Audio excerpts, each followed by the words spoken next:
Ritika, thank you Hi. so much for coming. I'm always very excited to meet young athletes जो बहुत aspirational हैं और inspire भी कर रहे हैं। पहले तो मुझे ये बताओ ये हेप्टाथलॉन होता क्या है? चलो लेट्स स्टार्ट देयर। तो बेसिकली इसमें हमें स्ट्रेंथ, एंड्योरेंस, स्पीड, एक्सप्लोसिव सब कुछ टेस्ट होता है। तो आपको जब स्टेट मेडल मिला तो ये पैसा आना चाहिए था। हाँ, मेडल ले लिया, उसके बाद 1 साल बाद स्कॉलरशिप के फॉर्म निकलते हैं।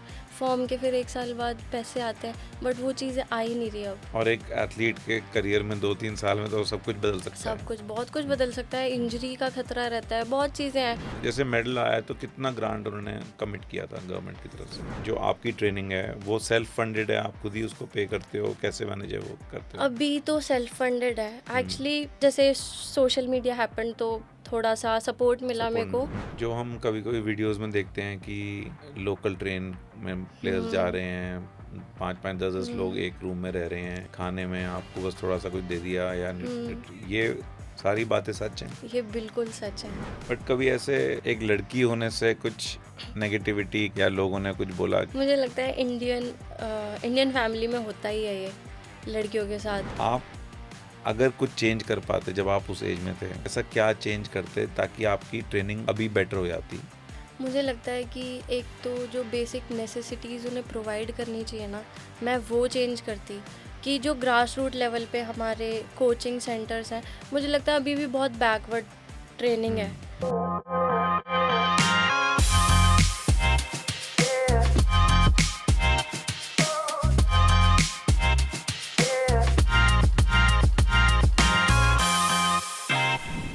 रितिका, हाँ thank you ji. So much for coming.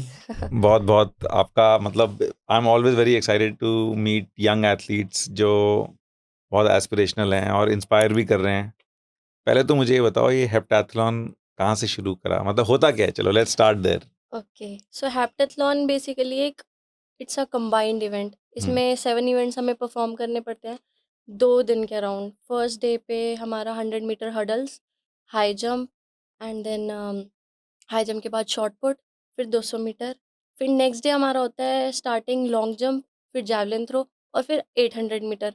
तो बेसिकली इसमें हमें स्ट्रेंथ, एंड्योरेंस, स्पीड, एक्सप्लोसिव सब कुछ टेस्ट होता है और फिर लास्ट में जिसके भी अकॉर्डिंग पॉइंट्स जिसके भी ज़्यादा होते हैं फिर वो वो जीत फर्स्ट, जाता है, सेकंड, थर्ड। तो combined points. It's a combined और पॉइंट। ये जो आपने 7 स्पोर्ट्स बताए वो इसी सीरीज में होते हैं, 4 और 3? हाँ जी। वो ऊपर नीचे नहीं हो नहीं, सकता? नहीं, नहीं, वो इसी एक शेड्यूल में होते हैं प्रॉपर कि हम्म। पहले ये होगा, फिर ये होगा, फिर ये होगा, ये ऊपर-नीचे नहीं हम्म। होते। और इसके पॉइंट सिस्टम कैसे काम करता है? इसका पॉइंट सिस्टम ऐसे है कि एक वर्ल्ड एथलेटिक्स ने एक पॉइंट टेबल निकाला हुआ है। हम्म। तो हम ऑनलाइन भी कैलकुलेट कर सकते हैं इसको, हम्म। ऑनलाइन दिए हम्म। हुए हैं काफ़ी हम्म। ऐप्स जिनके थ्रू हम कैलकुलेट कर सकते हैं। जो भी हमारी परफॉर्मेंस है, वो हम डालेंगे तो उसका जो भी पॉइंट्स हैं हमें मिल जाएँगे। अच्छा, जिसकी जितनी परफॉर्मेंस। हाँ जी। बट वो रिलेटिव नहीं होता, मतलब जैसे सपोज आप 110 हुँ। मीटर हर्डल कर रहे हो, तो आपने अपनी परफॉर्मेंस डाला, आपको एक हाँ, स्कोर मिला, हाँ जी। बट फर्स्ट सेकंड थर्ड उसमें आने का कोई डिफरेंट एडवांटेज नहीं है? नहीं, नहीं, जो ज़्यादा अच्छा परफ़ॉर्म करेगा।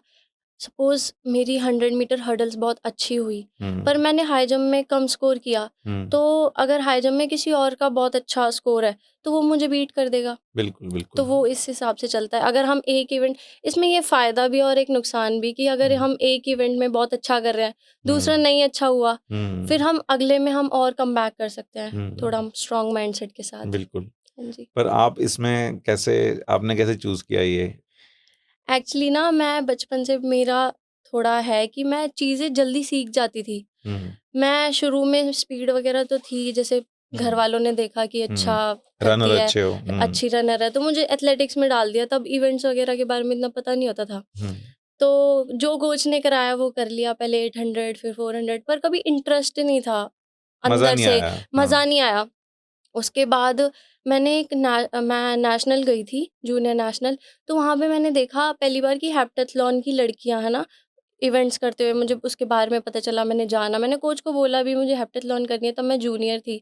तो उन्होंने फिर बोलते कि नहीं तू उनको पता भी 400 नहीं होगा कर। शायद। हाँ, वो क्योंकि कोच लॉन्ग डिस्टेंस के थे, तो हम्म। उनको था लॉन्ग डिस्टेंस में जाए। फिर मेरा बहुत मन था, फिर मेरे को इंजरी आ गई जूनियर नेशनल से पहले, लास्ट अंडर 20 हम्म। से पहले। तो हम्म। फिर मैंने सोचा कि बस अब कि अब तो मुझे अपना करना है, कि सबका सुन लिया, अब मुझे अपना करना है। फिर मैंने अपने घर वालों को बोला कि मुझे बाहर जाने दो, यहाँ पे कोच, क्योंकि वहाँ पे हाई जंप वगैरह के मैट्स भी अवेलेबल नहीं थे। ये कहाँ पे था? फरीदाबाद में। फरीदाबाद में हाँ थे। जी, तो वो मैट्स अवेलेबल नहीं, कोई कोच नहीं ऐसा जो हेप्टाथलॉन करवा पाए। तो मुझे था कि अब मुझे यही करना है, अगर ये हुआ तो ठीक है, वरना नहीं करना मुझे। मतलब तो इतना फिर एक ज़्यादा आप हाँ, इंस्पायर हो गए इस पर्टिकुलर चीज़ से। इंस्पायर, क्योंकि मुझे पता था ये टेक्निकल इवेंट है, मैं जल्दी सीख जाऊँगी। मैं अगर मेरे को कोई अच्छी गाइडेंस दे, तो मैं ये चीज़ें जल्दी सीख जाऊँगी। तो सीनियर लेवल पे आके मैंने इसको शुरू किया। फिर मैं पंचकुला गई, वहाँ भी मुझे थोड़ी ट्रेनिंग में प्रॉब्लम आ रही थी। फिर मैं जालंधर आई, तो यहाँ पे अराउंड मेरे को 1.5 इयर्स हो गए हैं, और यहाँ पे मेरी परफॉर्मेंस बहुत बढ़ी है। मतलब बहुत अच्छा वर्क, टेक्निकल वर्क बहुत ज़्यादा अच्छा हुआ। मेरी स्पीड पे, टेक्निक पे कोचेस ने बहुत ध्यान दिया, अच्छी गाइडेंस मिली। तो मेरे को ऐसा लगता है 1.5 साल में 4500 पॉइंट्स अचीव करना मेरे लिए बहुत बड़ी बात है। अमेजिंग। और जालंधर में किसका क्या सेटअप है एग्जैक्टली? कहाँ पे आप ट्रेनिंग करते हो? तो जालंधर में ना एक स्कूल ऑफ स्पोर्ट्स है, उसमें सरबजीत सर हैं। तो उनके अंडर में उन्होंने काफ़ी अच्छे बड़े-बड़े इंटरनेशनल प्लेयर्स निकाले हैं। ट्विंकल, गुरविंदर सिंह अगर आप हाँ जानते हो, जी। हरजीत सिंह, बहुत अच्छे-अच्छे प्लेयर्स उन्होंने निकाले हैं। तो जब मुझे पता चला उनके बारे में, शायद इंटर स्टेट थी पंचकुला में उस टाइम पे, तो मैं बहुत इंस्पायर हुई। मुझे था कि हाँ, इतना अच्छा वर्क है, तो मुझे भी उनके पास जाना है। फिर मैं उनके पास गई, उन्होंने हमारे 2 कोचेज़ और हैं जो मुझे ये टेक्निकल वर्क करवाते हैं, पंकज सर, गुलशन सर, तो उन्होंने भी बहुत सपोर्ट किया है मुझे। तो फरीदाबाद में आपकी फैमिली है, आप वहाँ हाँ से जी। फिर जालंधर मूव कर गए। हाँ जी। अब जालंधर में फिर कैसे वहाँ खुद ही रह के ट्रेनिंग करते हो? हाँ, अभी मैं वहाँ पे पीजी ले रखा है मैंने, मैं अकेले रहती हूँ वहाँ पे। कुकिंग नहीं आती थी हाँ। बाहर रह के धीरे-धीरे सीख ली, हाँ। तो अभी सब सेट है। और वहाँ पे आपका दिन में कैसे ट्रेनिंग शेड्यूल कैसा रहता है? आपका डे कैसे हाँ। चलता है सुबह सुबह से? हेप्टाथलीट तो डे तो बहुत हेक्टिक होता है। सुबह भी ट्रेनिंग होती है, इवनिंग में भी ट्रेनिंग होती है। रेस्ट सिर्फ़ 1 दिन हमें रेस्ट मिलता है। तो मतलब जैसे सुबह आप मेरे को थोड़ा डिटेल में बताओ, सुबह कितने बजे उठते हो, सुबह कैसे? अराउंड हमारी ट्रेनिंग होती है 6 ओ क्लॉक, तो मैं 5 बजे उठ जाती हूँ सुबह। उसके बाद 6 कॉफ़ी वग़ैरह पी के अपना थोड़ा बहुत, फिर उसके बाद मैं ट्रेनिंग के लिए जाती हूँ। ट्रेनिंग करके फिर वापस अराउंड 10-11 बज जाते आते-आते। फिर ब्रेकफ़ास्ट करके सो जाना, थोड़ा बहुत फ्रूट्स वग़ैरह खा के फिर अराउंड 3:30 हमारी दोबारा ट्रेनिंग होती है। फिर मैं ट्रेनिंग पे जाती हूँ, फिर ट्रेनिंग करके अराउंड 6:30 टू 7 ओ क्लॉक तक मैं रूम पे आ जाती हूँ, फिर डिनर करके सो जाना, बस यही पूरे प्लान दिन है। यही? हाँ जी। और छुट्टी का दिन किस दिन है? छुट्टी हमारी फ्राइडे को होती है। तो पूरा ऑफ होता है कि थोड़ा कुछ लाइट वर्क करते हो उस दिन? नहीं, फ्राइडे हमारा फुल रिकवरी डे होता है। अच्छा। बाकी दिन हमारा सुबह-शाम ट्रेनिंग। तो ये जो ट्रेनिंग सेंटर है सर का, वो कुछ गवर्नमेंट एफिलिएटेड है कि प्राइवेट सेंटर है?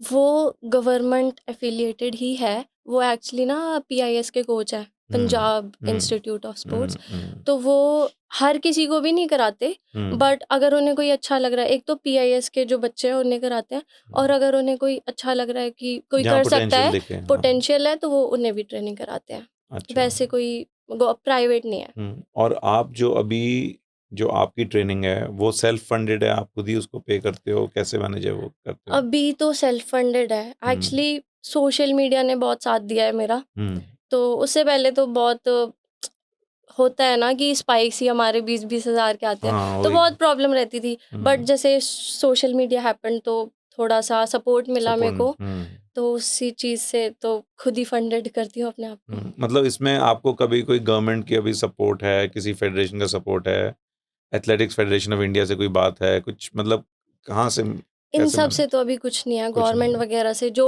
मेडल के थ्रू स्कॉलरशिप आती है, वो भी आपको पता है गवर्नमेंट का तो कब हुँ, की कब आए, आए ना आए, पिछले साल के तो निकले भी नहीं, अभी तक एक ही बार आई है मेरी। तो बस यही है कि मेरे को लगता है कि ये चीज़ ना थोड़ी स्ट्रक्चर्ड होनी चाहिए, कि हुँ, अगर बच्चा मेडल ला रहा है, तो उसे हुँ, टाइम से पैसे भी दो, ताकि उसका मोटिवेशन डाउन ना हो। हुँ, उसको मोटिवेशन आए कि हाँ, मैं अगर गेम कर रहा हूँ तो मुझ पे फंड भी आ रहा है उस बिल्कुल। गेम को करने के लिए आगे।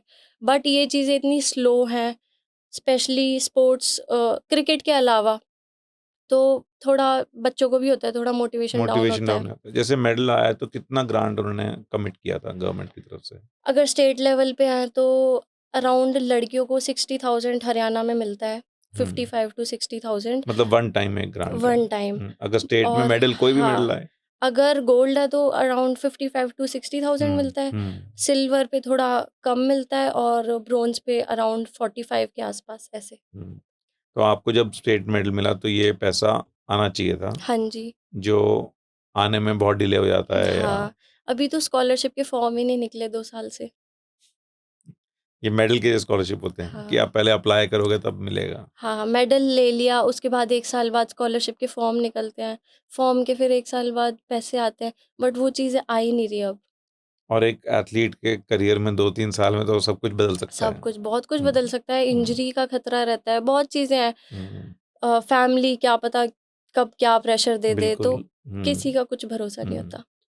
तो एक बार मुझे बताओ कि आपका जो अभी आपको कोचिंग का खर्चा है, रहने का खर्चा है, प्लस आपका बूट्स और एक जो भी हुँ, मतलब थैंकफुली ज़्यादा हाँ जी। इक्विपमेंट नहीं है, तो हुँ। मंथली आपको कितना कितना खर्चा पड़ जाता है अप्रॉक्सिमेटली? एथलेटिक्स बहुत एक्सपेंसिव है। अगर हम खाली शूज़ हमारे इतने महँगे आते हैं ना, 6,000 से 10,000 के नॉर्मल, अगर हम लेना चाहें, वरना हुँ, कोई अच्छा लेना चाहे तो अराउंड 12 टू 18 के 20 के तक चले जाते हैं। हुँ, स्पाइक्स आते हैं हमारे 16 टू 20, 22 के तक के। हुँ। उसके बाद मेरा तो हेप्टाथलॉन है, तो मुझे सारे अलग-अलग इवेंट्स के स्पाइक्स चाहिए। सबके तो अलग होते हैं? सबके अलग होते हैं, स्प्रिंट के अलग, थ्रो के अलग, जंप के अलग, एंड्योरेंस 800 मीटर के हुँ, अलग, तो बहुत खर्चा है। ऊपर से फिर सप्लीमेंट्स इतने हुँ, महँगे होते हैं। अगर हम अच्छे सप्लीमेंट्स लें, ओमेगा 3, हुँ, मल्टीविटामिन्स जो भी है, हुँ। उसमें बहुत खर्चा आ जाता है। तो अराउंड मैं अगर किसी को अच्छा गेम करना है, उसे हर महीने 40 टू 50 के चाहिए, सिर्फ़ ये अच्छा इसके गेम अलावा करने के लिए। और वो भी आप तो लकी हो कि आपको एक कोच मिल गए हैं जो हाँ, शायद बहुत ज़्यादा चार्ज ना करते हों, हाँ जी, नहीं तो वो एक अलग एडिशनल वो खर्चा। अलग। हाँ जी। और अभी कैसे फिर इसको कैसे मैनेज करते हो? क्योंकि गवर्नमेंट की तरफ से तो कोई सपोर्ट नहीं है और अगर ओलंपिक मेडल के फंड आ भी जाते तो वो भी इतना तो है नहीं नहीं, कि नहीं, नहीं। शायद 1 महीने का ही निकल पाता हाँ, उससे। अगर मैं बोल रही हूँ कि सोशल मीडिया होने से पहले मेरा बहुत प्रॉब्लम रहती थी थोड़ा, कि हुँ, क्योंकि सप्लीमेंट्स लेने में भी मुझे सोचना पड़ता था, मुझे शूज़ लेने में सोचना पड़ता था। थैंकफुली कुछ अच्छा किया शायद सोशल मीडिया हैपेंड, फिर उसके बाद थोड़ी प्रमोशंस वगैरह की वज़ह से लोगों ने मुझे देखा, इंस्पायर हुए जो भी। हुँ, तो मतलब उसकी वज़ह से थोड़ा सपोर्ट मिला, तो थोड़ा बहुत जो हुँ, प्रमोशन से मेरे को आते हैं, हुँ, तो मैं अपना सारा गेम पे लगाती हूँ। हुँ। बट जब अभी आपने सोशल मीडिया अपना बिल्ड करना शुरू किया तो हुँ, क्या ये बैक ऑफ द माइंड ये भी था कि इससे शायद कवर हो जाए पैसा कि हुँ। वो वैसे ही होता चला गया और वो वैसे ही होता चला गया अनएक्सपेक्टेडली। मैंने बस एक जैसे रील वगैरह तब शुरू हुआ था, हुँ, तो मैंने एक वीडियो ऐसी अपनी स्पोर्ट्स की डाल दी, वो बहुत वायरल हो गई थी। हुँ, उसके बाद फिर मेरे को मोटिवेशन मिल गई, फिर मैंने हुँ, 2-3 वीडियोज़ डाली, अच्छी चलने लगी, एबीसी ड्रिल्स की ये सब। हुँ, फिर हुँ। एक बार मेरी आईडी, उस पे भी 50 के अराउंड फॉलोअर्स थे, वो हैक हो गई। ओहो! तो थोड़ा बहुत बुरा लगा, उस टाइम पे तो बहुत 50 मतलब के भी चला बहुत गया थे। बहुत हाँ, बिल्कुल। फिर कुछ उसका सॉल्यूशन नहीं मिला, फिर काफ़ी टाइम मैंने छोड़ के रखा ये। उसके बाद फिर दोबारा हुआ कि चलो शुरू से शुरू शुरू से करते शुरू हैं। किया, मतलब फिर वो मैंने गया 50 के? दोबारा से हाँ अरे जी, बाप रे! फिर मैंने दोबारा से शुरू किया, वो धीरे, धीरे, धीरे बिल्ट होके फिर आज 1 लाख प्लस फॉलोअर्स हैं। हुँ, तो मो मेनली वहाँ से जो इनकम मिलती है, उससे सपोर्ट मिल जाता है यहाँ हाँ, पे हाँ जी। और कोई ऐसे ब्रांड्स हैं या कोई ऐसे ऑर्गनाइज़ेशंस हैं जिन्होंने सपोर्ट किया है अभी? अभी तो ऐसा कोई भी नहीं है जिसने ऐसे प्रॉपर सोचा हो कि हाँ, हम हुँ, सपोर्ट करते हैं, फिलहाल के लिए तो नहीं है। हुँ, मेरे को ऐसा लगता है कि इनफैक्ट ना, सिर्फ़ हम खर्चे की बात करें वो भी अलग है। हम कॉम्पिटिशन्स खेलने जाते हैं ना, तो पहले कोरोना से पहले गवर्नमेंट थोड़ा बहुत प्रोवाइड कर देते थे, है ना? कि हुँ, रहने का खर्चा और फिर खाने-पीने का थोड़ा एथलीट्स को। बट कोरोना के बाद तो अगर हमारा साउथ में कोई कॉम्पिटिशन है, तो ट्रैवल के लिए, रहने के लिए और खाने के लिए सारा खर्चा हमें ही उठाना है। कोई भी सपोर्ट नहीं है। तो मुझे वो इनफैक्ट बेसिक नेसेसिटीज़ जैसे वॉशरूम्स, क्लीन वॉशरूम्स तक नहीं मिलते। तो वो बहुत बड़ी प्रॉब्लम है। मुझे लगता है अगर इसका इकोसिस्टम हमें अच्छा करना है, तो ये सब चीज़ें हमें बेटर करनी पड़ेंगी। एटलीस्ट बेसिक फैसिलिटीज़, बेसिक रहने का, खाने का, ये तो एथलीट्स को प्रोवाइड करना चाहिए। हुँ। तो ये जब आप कॉम्पिटिशन में जाते हो, सभी एथलीट्स की यही हालत होगी, जो भी हाँ। एथलेटिक्स में हैं हाँ या जी। जो भी एथलेटिक्स में है सबके लिए, चाहे कोई किसी भी इवेंट से है, जो नेशनल लेवल के वो कॉम्पिटिशन्स होते हैं, उसमें किसी को भी ना, अब तो बिल्कुल कोरोना के बाद तो वो रहने का भी नहीं मिलता, खाने का भी नहीं मिलता। अगर कोई अच्छा एथलीट है, जैसे हाँ, मैं अगर हम खर्चा कर सकते हैं तो हम चले जाएंगे, लेकिन काफ़ी एथलीट्स जो बहुत टैलेंटेड है बट उन पे पैसा नहीं है, वो नहीं जा पाते। वो सोचते हैं कि हम खर्च करके अगर हमारा मेडल नहीं आया फिर, तो बहुत, ये चीज़ मेरे को बहुत बड़ी प्रॉब्लम लगती है।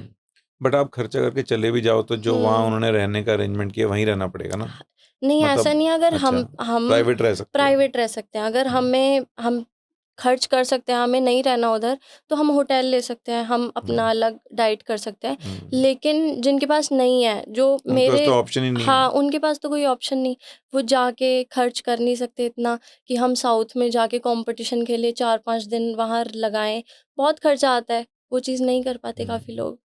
जो हम कभी कभी वीडियोस में देखते हैं कि लोकल ट्रेन में प्लेयर्स जा रहे हैं, 5-5 10-10 लोग एक रूम में रह रहे हैं, हाँ जी, खाने में आपको बस थोड़ा सा कुछ दे दिया या ये सारी बातें सच हैं। ये बिल्कुल सच है। हुआ था, हम यूनिवर्सिटी गेम्स खेलने जा रहे थे, तो डीयू से, तो उस टाइम पे लड़कियों को भी ट्रेन में नीचे बैठ के जाना पड़ा था। मैं उस टाइम फ्लाइट से गई थी, बट मेरी जो साथ वाली थी उन्होंने बताया कि हमारी टिकट तक कंफर्म नहीं हुई, तो हमें नीचे बैठ के सो के जाना पड़ा। वहाँ शायद भुवनेश्वर थी वो टूर्नामेंट, तो वहाँ भी लड़कियों को भी नीचे बैठ के जाना पड़ा था ट्रेन में, तो बहुत बेकार। बहुत बुरी हालत है। हम्म तो अब मतलब जब आप ऐसा देखते हो सिचुएशन, तो बहुत ज़्यादा डीमोटिवेशन भी तो होती होगी कि क्या कहाँ लगे हुए हैं हम। होती है, बट अभी पहले से, तो पहले के मुकाबले थोड़ा इकोसिस्टम अच्छा भी हुआ है कि थोड़ा अपॉर्चुनिटीज़ ज़्यादा मिलने लगी हैं, अब जॉब्स वगैरह भी थोड़ी है कि हम सोच सके कि हाँ, स्पोर्ट्स कोटे से हम ये कर सकते हैं, थोड़ा है अपॉर्चुनिटीज़ थोड़ी, पहले बिल्कुल भी नहीं थी। बट ये सब चीज़ें देखते हैं ना, तो ऐसा लगता है कि आई थिंक थोड़ा गवर्नमेंट ज़्यादा थोड़ा इस पे ध्यान दे, ग्रास रूट लेवल पे थोड़ा ज़्यादा ध्यान दे, तो बहुत अच्छा कर सकते हैं एथलेटिक्स में लोग, लड़के भी लड़कियां भी बहुत अच्छा कर सकते हैं। बस इन चीज़ों को देख के ही लड़कियों के भी माँ बाप फिर नहीं भेजना चाहते उनको, बिल्कुल कि इन सब से अच्छा है कि घर ही कर ले। घर कर लो, बिल्कुल सही हाँ बात जी। है। और नीरज चोपड़ा के मेडल जीतने के बाद कोई डिफरेंस देखा आपने एथलेटिक्स के overall, state level, national level में? मैंने तो देखा है, क्योंकि नीरज चोपड़ा जब वो मेडल जीते, उससे पहले इतना लोग जानते ही नहीं थे एथलेटिक्स को। बिल्कुल। उसके बाद वो जो हिस्टोरिक मोमेंट हुआ, तो लोगों ने जाना। अभी भी लोग अगर एथलेटिक्स के बारे में बात करें तो उन्हीं की बात करते हैं, लेकिन बहुत से लोग और भी हैं जिन्होंने बहुत अच्छे लेवल पे मेडल जीते हैं, तो लोग नहीं जानते उनको, इंटरेस्ट नहीं लेते इतना, ऑडियंस नहीं है इतनी। तो आई थिंक वो चीज़ पे काम करने की ज़रूरत है। बहुत इंटरेस्टिंग गेम एथलेटिक्स, अगर देखे कोई तो। नहीं नहीं बिल्कुल। हाँ जी। वैसे देखो, बात क्या होती है कि as a normal casual fan हुँ, हमें 100 मीटर्स पसंद आता है लोगों को, हाँ। उसमें थोड़ा मतलब एक्सप्लोसिव वो दिखता है। और फिर क्या होता है कि ओलंपिक्स और एशियन गेम्स या मैक्सिमम कॉमनवेल्थ गेम्स लगा लो, उसके बाद कुछ दिखता ही नहीं है, हाँ। तो वो पूरा इंटरेस्ट टूट जाता है। फिर एकदम से जागरूक होता है कि भाई हाँ। ओलंपिक्स आ रहा है। चलो आपसे एक ट्रिक क्वेश्चन पूछता हूँ। ओके। अगर आपको अगले 5 साल में एक ऑप्शन है कि आपको ओलंपिक मेडल मिले, हुँ, ठीक है, और बहुत नाम हो, हुँ, बहुत इज्जत हो, बहुत पैसा भी हो, और दूसरी तरफ आपके 10 मिलियन फॉलोअर बन जाएं, पैसा उससे बहुत ज़्यादा हो, हुँ, राइट, लेकिन स्पोर्ट में परफॉर्मेंस उतनी अच्छी ना निकले, हुँ। राइट, तो कौन सा चूज करोगे? मैं ओलंपिक मेडल चूज़ करूँगी।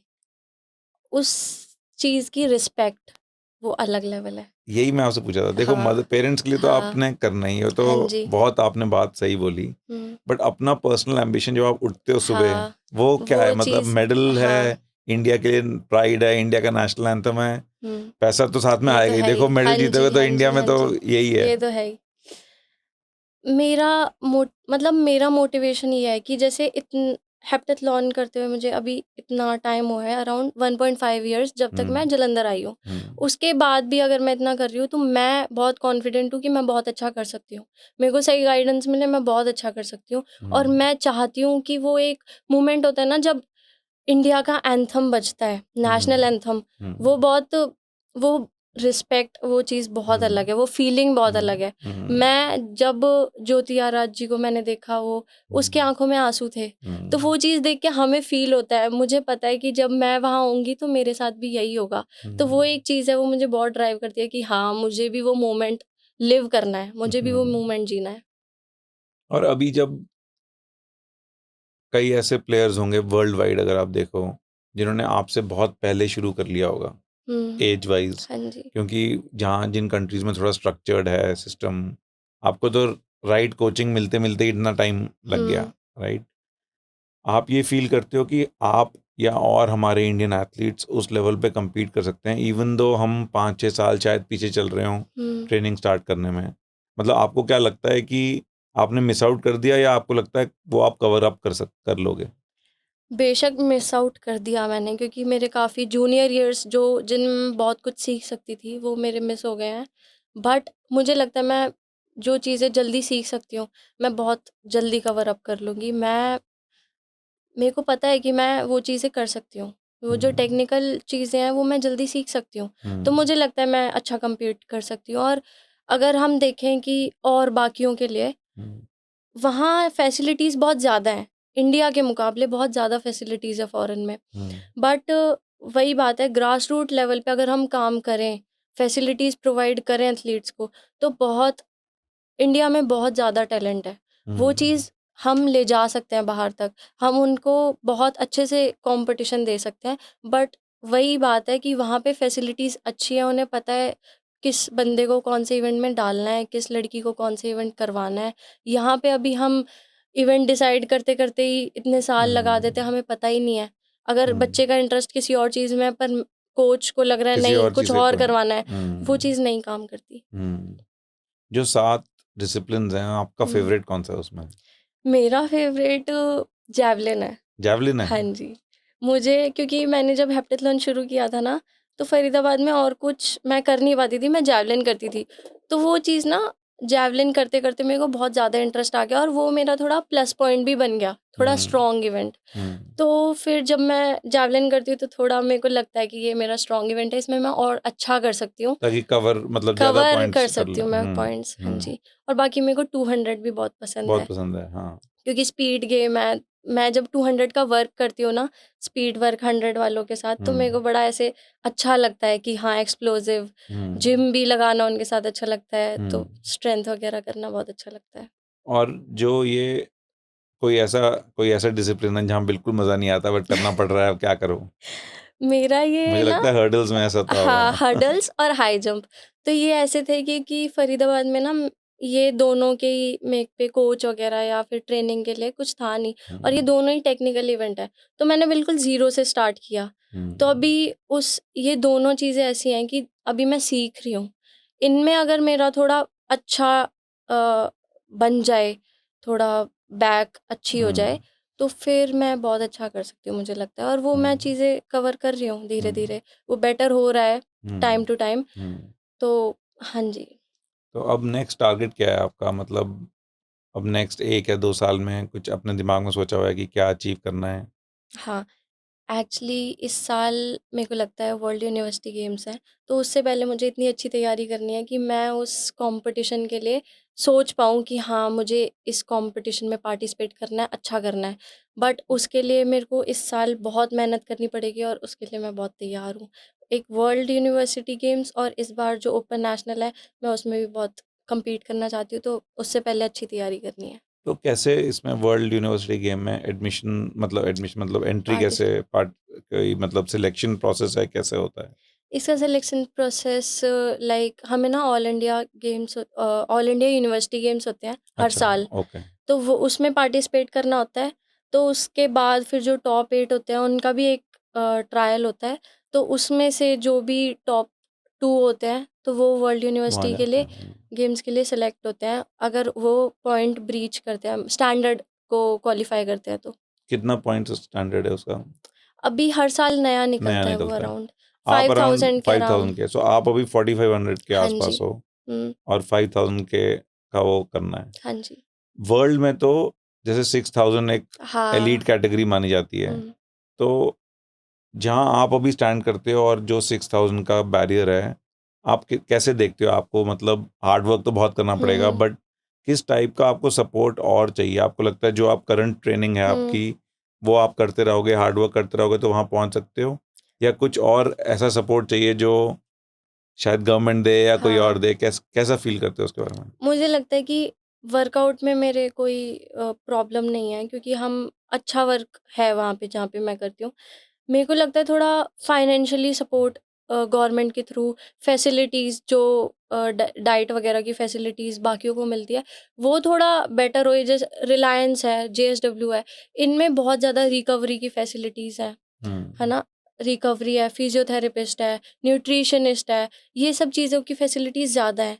वो एलीट एथलीट्स हैं, वो भी है, बट मुझे लगता है थोड़ा ग्रास रूट लेवल पे भी वो अगर थोड़ा ये चीज़ प्रोवाइड करे तो बहुत अच्छा लोग कर सकते हैं। बाकी मुझे ये लगता है कि वो जो 6000 पॉइंट्स का बैरियर है, वो बहुत जल्दी किसी ने भी नहीं कवर किया होगा, कि किसी ने 2 साल में वो चीज़ नहीं नहीं अचीव की अचीव होगी, करी। उसको भी बहुत टाइम लगा है, चाहे 4 साल, 5 साल, 6 साल। पर मुझे लगता है अगर मैं भी इतने साल अपने ऊपर काम करूँ तो मैं वो चीज़ अचीव कर अचीव सकती करो, हूँ। और टारगेट तो वही होगा टारगेट तो अल्टीमेटली। बिल्कुल वही है। और वहीं पहुंच के ही फिर आप एशियन लेवल चैंपियन या हाँ फिर जी। ग्लोबल रैंक्स में उसी टाइम आ पाओगे। अराउंड अगर 6000 पॉइंट्स है तो आई थिंक एशियन में मेडल, एशियन चैंपियनशिप तक में। आप रेडी हो जाओ उनके लिए। हाँ जी। और ग्लोबली ऐसे कोई एथलीट्स हैं जो आप जिनको देख के आपको लगता है कि यहाँ से मोटिवेशन मिलती है? मुझे एना हॉल है, अच्छा, वो उसमें वो हेप्टेथलीट है, मुझे वो भी बड़े पसंद है। उनकी भी मेरे को टेक्निक वगैरह बहुत ज़्यादा अच्छी लगती है। हुँ।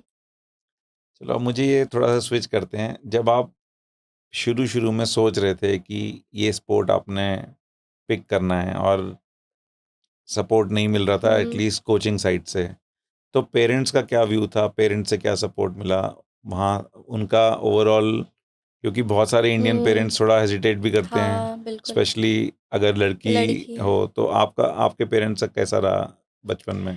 पेरेंट्स का जब उन्हें पता चला, उन्हें ना एक्चुअली 400 मीटर बहुत पसंद थी मेरे पापा को। अच्छा, तो जब मैंने बोला मुझे हेप्टेथलॉन करनी है, तो कुछ टाइम तो मेरे को गाली पड़ी। पहले तो तो हेप्टाथलॉन के नाम हाँ, बोलना बड़ा मुश्किल है। हाँ, उन्हें पता, क्योंकि बहुत लोगों को नहीं पता ये क्या है क्या? इवेंट है। एथलेटिक्स पता है, लेकिन हेप्टेथलॉन क्या है बहुत लोगों को नहीं पता। मेरे घर वाले भी उनमें से एक थे, तो उन्होंने बोला ये क्या है गेम, ये क्या करेगी? रिलेटिव्स भी बोलते थे कि इसने तो स्विच कर लिया इतने सालों बाद। मैंने बोला कि मुझे टाइम दो, मैं इसमें करके दिखाऊँगी, मुझे अपने ऊपर विश्वास है। तो उन्होंने, फिर मैंने जब बाहर जाने की बात की, तो रिलेटिव्स, पेरेंट्स सबने मना कर दिया कि नहीं, नहीं, नहीं हम नहीं हाँ। भेज सकते, हमारे फैमिली से कोई नहीं गई, हम नहीं भेज सकते।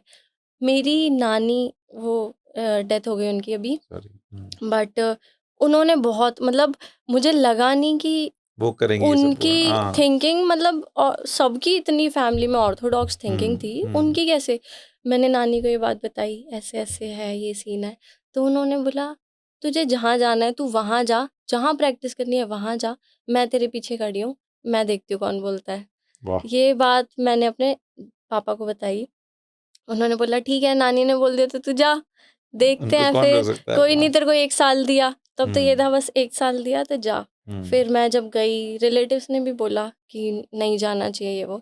फिर वहाँ गई तो मेरे पेरेंट्स को भी दिखा अच्छा कर रही है। उसके बाद मैंने जब जालंधर जाने के लिए बोला तो थोड़ा-सा उनको भी हुआ कि थिंकिंग होती है ना पंजाब के बारे में कि नशे हैं ये वो जो भी है, उनको थोड़ा हेजिटेट हुए वो। फिर मैंने उन्हें थोड़ा समझाया, उन्हें कोचिंग के बारे में बताया वहाँ की, तो वो फिर थोड़ा, अभी तो वो जाके बहुत देखा सपोर्ट उन्होंने करते वहाँ हैं। पे?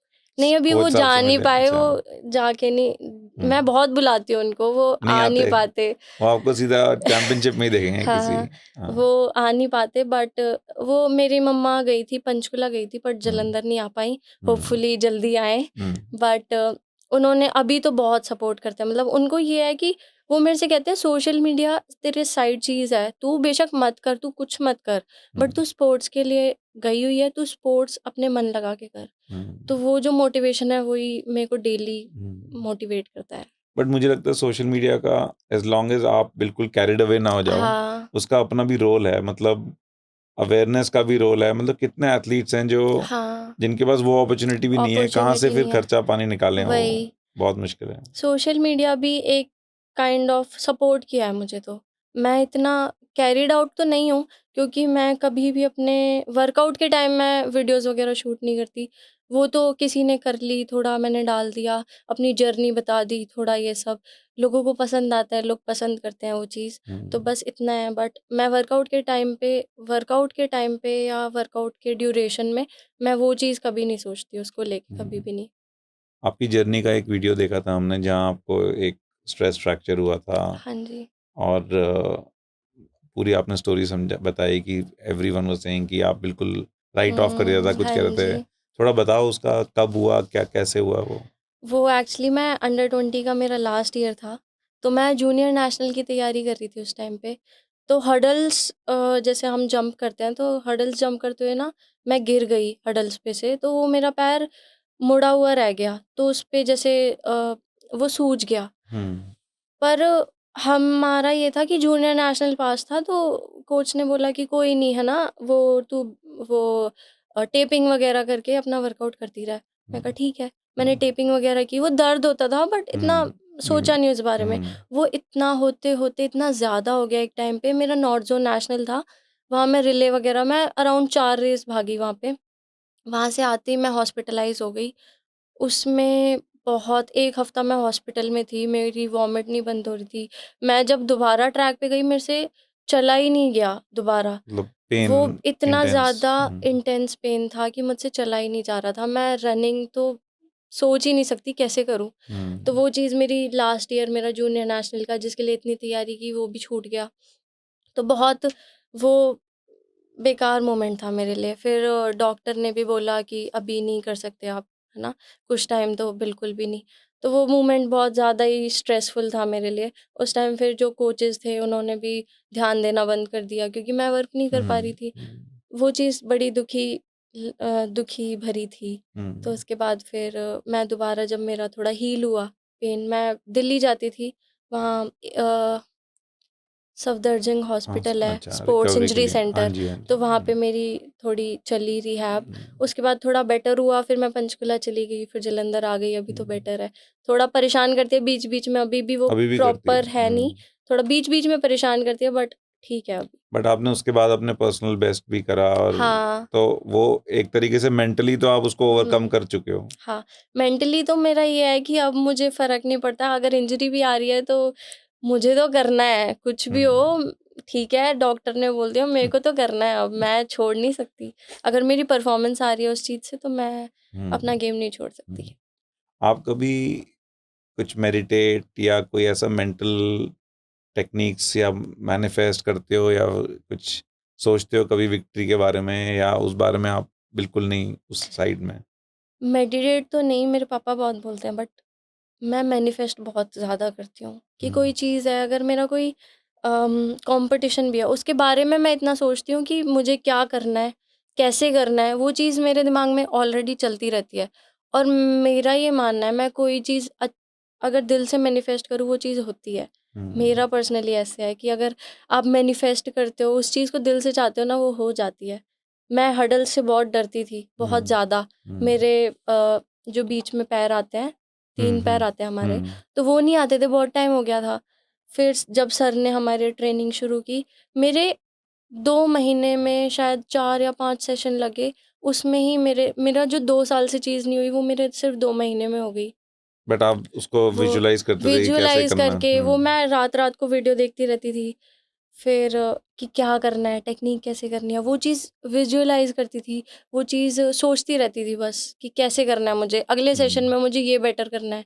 वीडियो में देखती रहती थी क्या गलती है। फिर जो कोच भी बहुत अच्छे हैं, उन्होंने भी बहुत हेल्प की मेरी। उन्होंने भी कैसे सिखाना है, उनकी ट्रेनिंग मेथड भी बहुत अच्छा था कि उन्होंने सिर्फ़ 2 महीने में मेरी वो चीज़ ठीक करवा दी। और अभी भी मतलब रेगुलरली आप इस टेक्निक को यूज़ करते हो ताकि आपका हाँ, इम्प्रूवमेंट होती जाए? हाँ जी। वो हर सेशन के अकॉर्डिंग हमारी इम्प्रूवमेंट हो रही है अभी। हर हुँ, सेशन जो भी लगते हैं, जो भी गलतियाँ हैं सर बताते हैं, मैं सीखती हूँ। वही चीज़ है, वो जो बताते हैं मैं ट्राई करती हूँ करने का। हुँ, तो वो चीज़ धीरे-धीरे बेटर हो रही है अभी। हुँ।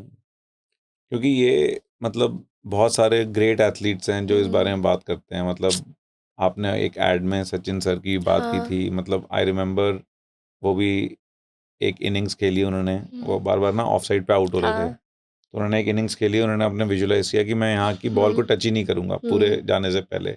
बहुत ग्रेट एथलीट्स हाँ। ये इसको यूज़ करते हैं। हाँ जी। तो अब नेक्स्ट नेक्स्ट जो आपका टारगेट है यूनिवर्सिटी गेम्स के हुँ, बाद, उसके बाद आई फ़ील कि इंडिया में कॉमनवेल्थ गेम्स का भी हुँ, प्लान है। 2030 है आई थिंक 30। हुँ, क्या आपको लगता है वो एक टारगेट है जो आप you will want to go for, क्योंकि अराउंड 3.5 इयर्स हैं हुँ। और तब तक आपकी ट्रेनिंग में भी 4-5 हाँ, साल हो गए होंगे और हाँ जी। वहाँ का मेडल विजुअलाइज़ करना शुरू करना है। बिल्कुल, वो तो ऐसा है कि अभी तो सिर्फ़ इतना कम टाइम हुआ है, अभी मेरे को और टाइम मिलेगा। अगर मैं इतना भी कर रही हूँ, मैं बहुत अच्छा कर सकती हूँ अगर सही गाइडेंस ऐसे ही मिलती रही। हुँ, तो मुझे लगता है कि उस जब तक वो 2030 में कॉमनवेल्थ आएगा, मैं बहुत अच्छा कर सकती हूँ। और हुँ, मैं वो चीज़ विजुअलाइज़ करती हूँ अभी से कि हुँ। मुझे वो इंटरनेशनल मेडल, वो मेडल चाहिए जब मैं वहाँ स्टेज पे खड़ी हूँ, एंथम बज रहा है हमारा, वो चीज़ तो हर दिन विजुअलाइज़ होती है। अच्छा। और अभी यहाँ इस सेंटर से आगे कोई ऐसा सेंटर्स हैं, कोई साई के सेंटर्स या कोई और ऐसे एरियाज़ जहाँ आपको लगता है कि अगर आप वहाँ मूव कर पाओ या जेएसडब्ल्यू के, तो वहाँ से आपको एक जंप और मिल जाएगा? मुझे लगता है कि जहाँ मैं ट्रेनिंग कर रही हूँ, वहाँ ट्रेनिंग की कोई प्रॉब्लम नहीं। अच्छी ट्रेनिंग है, बहुत अच्छी ट्रेनिंग है। जेएसडब्ल्यू, रिलायंस सेंटर, इनमें बस ये है कि फैसिलिटीज़ बहुत ज़्यादा हैं। अगर उस बच्चे को इतनी अच्छी फैसिलिटीज़ मिल रही हैं, कहीं न कहीं रिकवरी, इंजरी से अगर किसी बच्चे को इंजरी भी हो रही है, उसे रिहैब मिल रहा है, उसको प्रॉपर डाइट हुँ, मिल रही है, उसको प्रॉपर हुँ, न्यूट्रिशनिस्ट मिल रहा है। तो वो चीज़ है कि वो बेनिफिट तो करता ही है। तो ऑब्वियसली अगर मुझे भी वो चीज़ें मिलेंगी, तो मैं भी अपनी जो परफ़ॉर्मेंस है, वो और भी ज़्यादा अच्छी हो सकती है। वो जो टाइम लग के परफ़ॉर्मेंस आएगी, वो शायद शॉर्ट टर्म में उतनी जल्दी परफ़ॉर्मेंस आए, हुँ। वो चीज़ें हो जाती हैं। और वहाँ पहुँचने का क्या तरीका है? मतलब उसका क्या क्या प्रोसेस है वहाँ सेलेक्ट होने का? कुछ आई थिंक वो जो अच्छे लेवल के एथलीट हैं, जो नेशनल में उन्हें पोटेंशियल दिखता है जिनमें, वो उन्हें सेलेक्ट करते हैं। जेएसडब्ल्यू में शायद ट्रायल भी होते हैं, हुँ, कुछ हुँ, बीच-बीच में ट्रायल होते हैं, हुँ। तो उनमें से भी बच्चे सेलेक्ट करते हैं वो, तो यही सिलेक्शन का प्रोसेस है उनका। अच्छा, तो आई होप कि it's something that you can हाँ लुक जी। एट। हाँ। कभी ऐसा लगा कि नहीं करना ये, कि बहुत थक गए या कहीं ऐसी पार्शियलिटी हो रही है या as a hmm, girl hmm. Child आपको कोई डिस्क्रिमिनेशन हुई या किसी जगह ऐसे गए और फैसिलिटीज़ इतनी बेकार थीं? हुँ। कभी बिल्कुल मतलब टूट गया हिम्मत कि यार छोड़ दो इसको? ऐसा हुआ था जब मैं पंचकुला थी, तो उस टाइम मैं बहुत एक्साइटेड होके गई थी कि मुझे तो हेप्टाथलॉन करना है, अब मुझे अपने ऊपर ध्यान देना है। पर वहाँ पे पार्शियलिटी बहुत थी। वहाँ पे जैसे कोचेस जो थे थोड़ा ज़्यादा, जिनको पहले से चीज़ें आती हैं उन पे ज़्यादा ध्यान देना, तो वो चीज़ मुझे बहुत, मैं खुद बोलती थी सर मुझे सीखना है, मुझे आप अलग टाइम दे दो, मैं अकेले आके कर लिया हुँ, करूँगी। हुँ, क्योंकि हाई जंप मेरी ज़ीरो से स्टार्ट थी, मुझे सीखना था वो। तो उन्होंने वो चीज़ पे कभी ध्यान नहीं दिया। मैं इनफैक्ट बहुत ऐसे भी थे जिनको वो पसंद करते थे, उनसे भी ज़्यादा पॉइंट्स बना रही थी ऑलरेडी, बट फिर भी उन्होंने नहीं ध्यान दिया। मुझे ऐसा लगता था कि ट्रेनिंग में भी फैसिलिटीज़ इतनी नहीं थी। फैसिलिटीज़ वैसे अच्छी थी बट ट्रेनिंग नहीं अच्छी थी। वहाँ पे हुँ, हेप्टाथलॉन के हिसाब की ट्रेनिंग नहीं थी। हुँ, तो बहुत स्ट्रेस्ड आउट मैं फ़ील करती थी। अब मैं हुँ, घर से बाहर थी, तो मैं घरवालों को भी उस टाइम ये चीज़ें समझा नहीं सकती थी। मुझे हुँ, लगता था बोलेंगे वापस आ जा, तो मैं वो हुँ। चीज़ तो वो चीज़ उस सिचुएशन में मैं बहुत स्ट्रेस थोड़ा अकेले भी था, पड़ जाता आदमी। अकेले, हुँ, बहुत लोनली फ़ील करती थी। फिर एक टाइम पे ऐसे पीक सिचुएशन आई, जब लगा या तो छोड़ दे या फिर यहाँ से चली जा। तो फिर मैंने अपने मतलब पापा को बोला कि मैं यहाँ ट्रेनिंग नहीं कर सकती, अगर आपको ट्रेनिंग करवानी है तो मुझे भेज दो, टाइम पास करवाना है तो मैं रह सकती हूँ। वो आपकी हुँ, चॉइस है, हुँ, आप बताओ। फिर उन्होंने बोला चल ठीक है तू चली जा, अगर तेरे को नहीं हो रहा। उन्होंने बहुत सपोर्ट किया है मेरे को अब तक।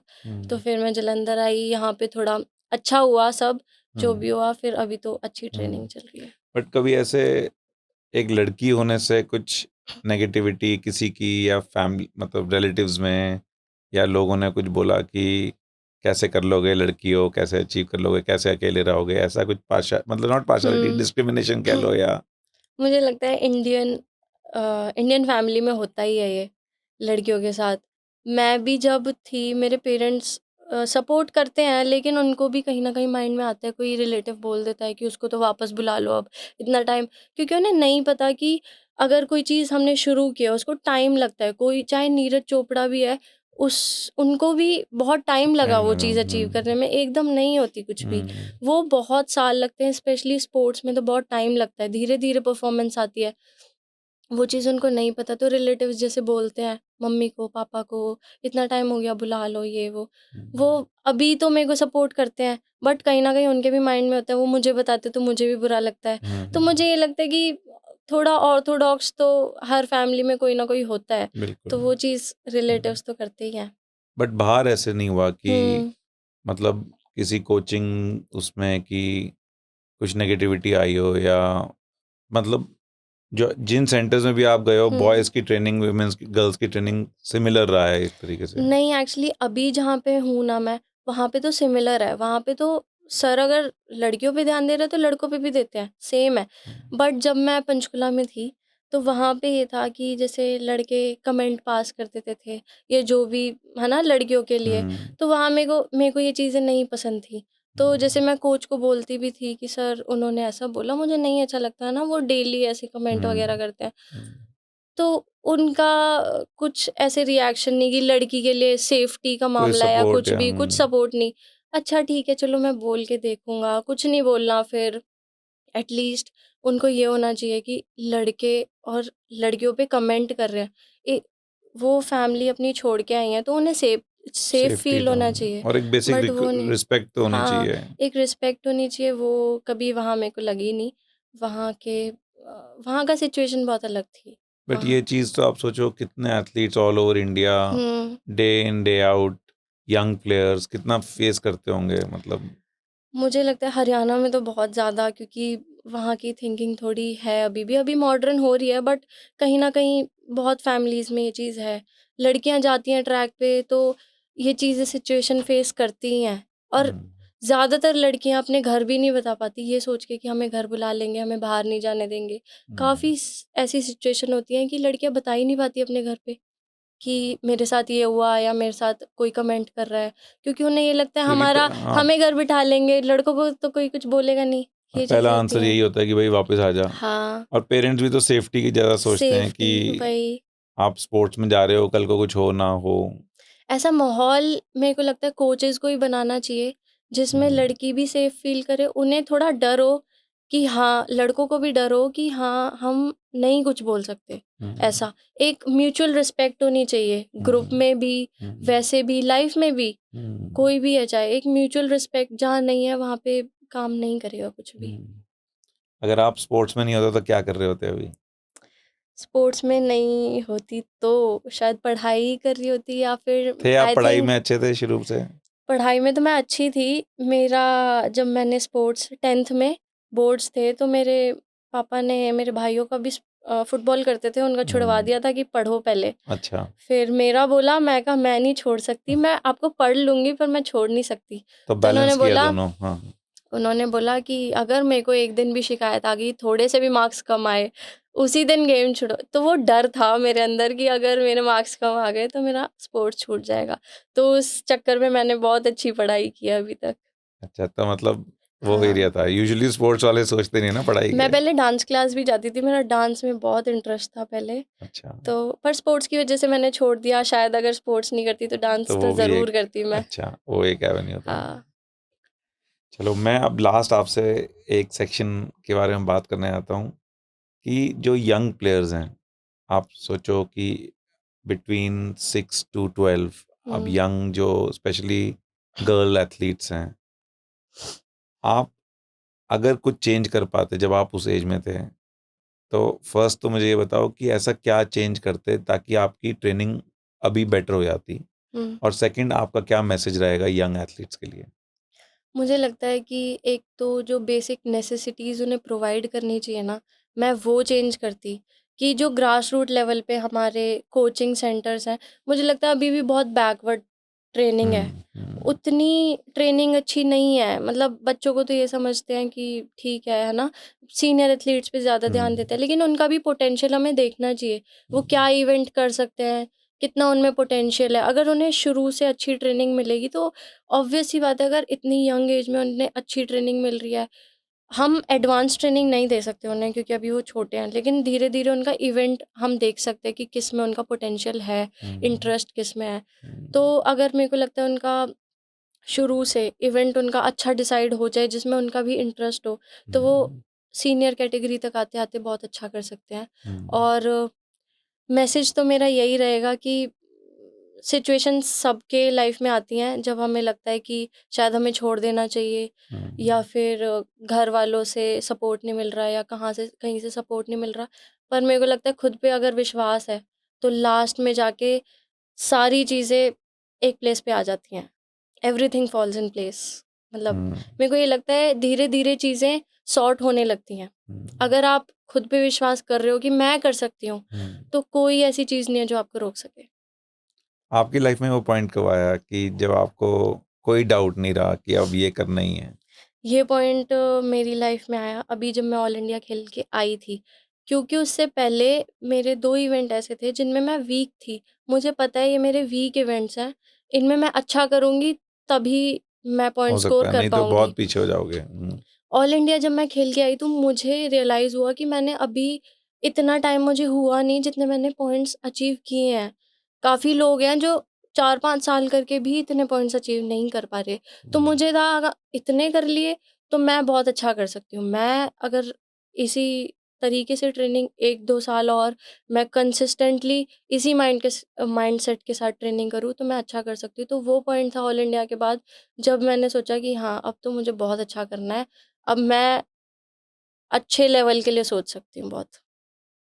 आपको मैं मतलब कुछ anything you want to add? हाँ, एक क्वेश्चन मेरा भी था कि बिकॉज आपके स्पोर्ट में 7 डिसिप्लिन है, तो कभी ऐसा ऑप्शन होता है या किसी ने ऐसा किया है कि maybe they are good at 1 or 2 things and they leave the that sport and just focus on that one discipline, और ऐसा आपने कभी सोचा है कि एक डिसिप्लिन पे मैं फोकस करूं जिसमें मैं बेटर हूं, या ऐसा किसी एथलीट ने किया है कभी? हाँ, मेरे साथ के भी काफ़ी एथलीट्स हैं जिन्होंने, अगर कोई हेप्टाथलॉन कर रहा है, अगर उन्हें लगता है कि वो हाई जंप में अच्छे हैं या जावलिन में अच्छे हैं, उनसे हेप्टाथलॉन में इतने स्कोर पॉइंट्स अचीव नहीं हो पा रहे, तो वो शिफ्ट कर लेते शिफ्ट हैं। कर। बट मेरा तो ये था कि मुझे पता है कि मैं टेक्निकल इवेंट्स में थोड़ी अच्छी हूँ या फिर मैं सीख लेती हूँ। तो मुझे पता है कि जो चीज़ मेरी वीक भी है, जो मेरे को अभी तक सीखने का मौका नहीं मिला, उसमें मैं वो इतना तो चीज़ कर लो कि बेस। कर लूँगी हाँ। कि अच्छा कर पाऊँ। 1-2 साल में आने वाले मैं अगर मेरे को वो चीज़ें आ गई, टेक्नीक इतनी अच्छी आ गई, तो मैं अच्छा पॉइंट अचीव कर सकती हूँ। तो मुझे खुद पे है कि मैं हेप्टाथलॉन में अच्छा कर सकती हूँ। एक एक डिकैथलॉन भी तो होता, डिकैथलॉन। हाँ, मेंस का है। वो अच्छा, वो सिर्फ 10 मेन का इवेंट्स होता है। मेंस। उसमें वुमेन्स का नहीं, नहीं। विमेंस का 7 का है, डिकैथलॉन में 10 उसमें 7 यही सेम होते हैं, 7। वो हाँ, 3 और उसमें हैं। अलग हाँ, होते हैं। 3 एडिशन और हाँ, पंगा। उसमें डिस्कस थ्रो, पोल वॉल्ट ये भी अच्छा, होता है। ये भी होता है। हुँ, मैं जब छोटा था और एक बार मेंस डिकैथलॉन का इवेंट चल हुँ। रहा था ओलंपिक्स में या कभी, तो मैं सोचता था यार इतनी मेहनत करनी है एक मेडल के लिए। बट आज मैं देख रहा हूँ कि जो जो ऐसे एथलीट्स हैं जो मल्टी टैलेंटेड हैं, जो लर्न कर सकते हैं अलग अलग स्पोर्ट्स, उनके लिए this is a great opportunity, because हाँ। अब सारी चीज़ें टेस्ट होती हैं इसमें। इसमें सारी चीज़ें टेस्ट होती हैं, मेंटल स्ट्रेंथ बहुत ज़रूरी है इसमें। क्योंकि अगर काफ़ी बार होता है कि हमारा जितना हम करते हैं ट्रेनिंग में, उतना अच्छा इवेंट नहीं जाता कॉम्पिटिशन में, लेकिन फिर भी वो अगला इवेंट अपना अच्छा करने का माइंडसेट रखना, वो बहुत बहुत टफ है।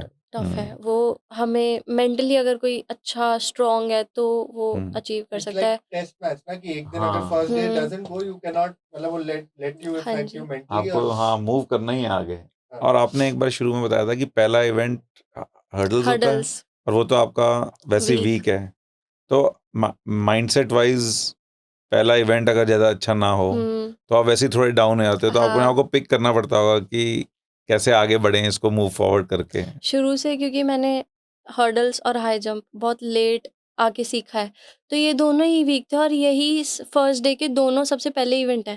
पहले ओहो, हर्डल्स फर्स्ट फिर टू, हाई जंप, ओ तेरी, तो माइंडसेट तो होता ही था तो आप क्योंकि पीछे मुझे लैग पता कर है। जाते हो, फिर आपको हाँ, रिकवर करना है। हरियाणा स्टेट हो रही थी, तो हमेशा ये होता था कि हर्डल्स, हाई जंप, मैं सबसे पीछे हूँ।